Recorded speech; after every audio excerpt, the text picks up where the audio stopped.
दुआ मंगने नहीं मैंने 10,000 रुपया है ये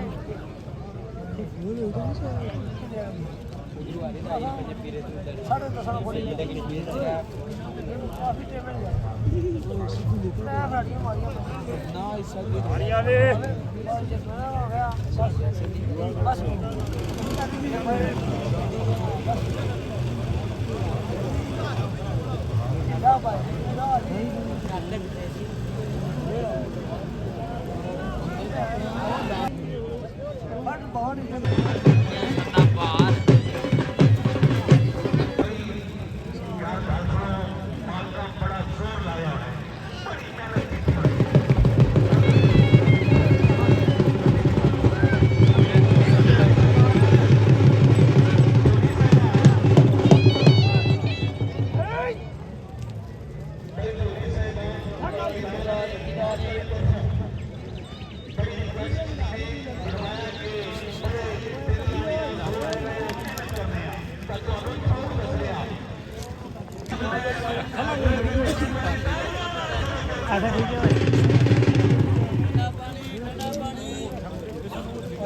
पाजी ब्यासी आपको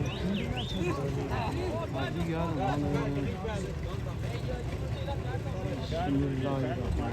हां भेजो उस्ताद ना जाइए के उस्ताद पीछे है रहा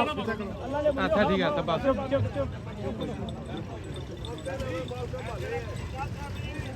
एक मिनट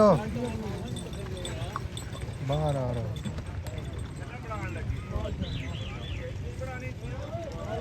और ठेकेदार जी बाहर आओ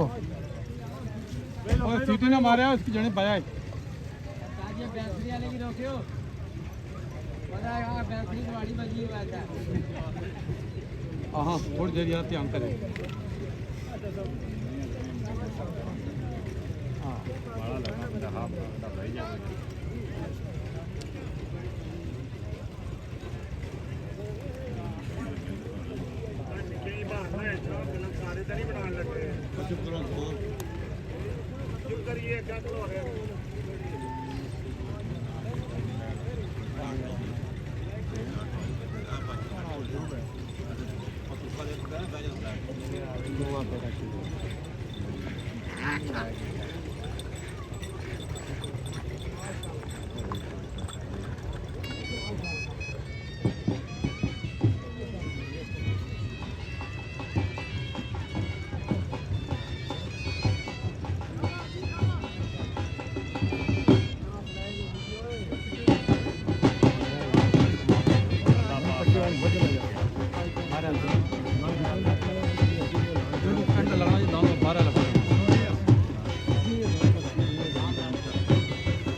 मावे मालिक नो जी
इधर जो आगे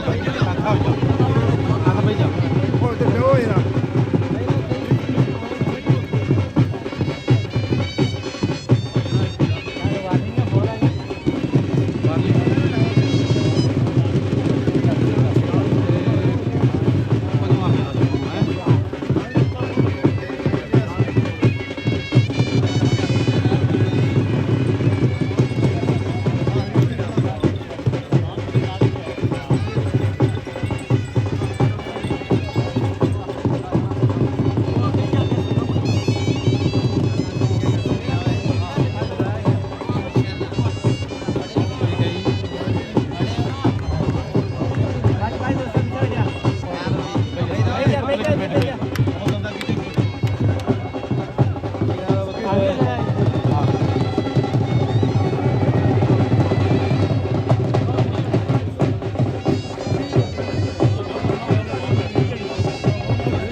छोड़ेगी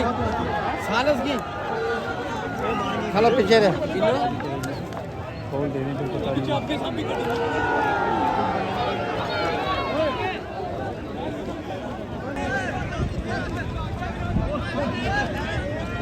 उसने काबिलियत में तुम खुश हो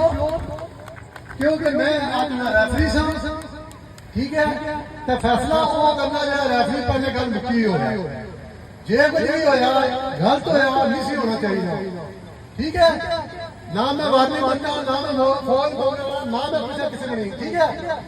बाकी है गल इतने खत्म बाकी कोई नाराजगी नहीं ठीक है तो ना नमनी ना कुछ मैं अपना काम आपे जीवड़ा तुसा सारे दोस्तों की बड़ी मेहरबानी अगर हमारी तरफों किसी ने गलती हो रही है तो मैं माफी चाहूँ क्यों मैं शिकारी हूँ मैं शिकारी हूँ तो शिकार करता हूँ उड़ना दंदा है मैं नहीं करता ठीक है इंशाल्लाह जब नसीब का आया दान करने नहीं है दान बुने नहीं है मैं अपने भरावां की दोस्तां यारां की मदद करना कि मैं तुहाडे ख्वाहिश पर फैसला क्योंकि मैं जज साहब तुसीं जज पर फैसला करना ठीक है बड़ी मेहरबानी जनाब रेफरी दी सारे वाली अगर किसी भी जिम्मेदारी आवे तो मैं माफ ठीक है जी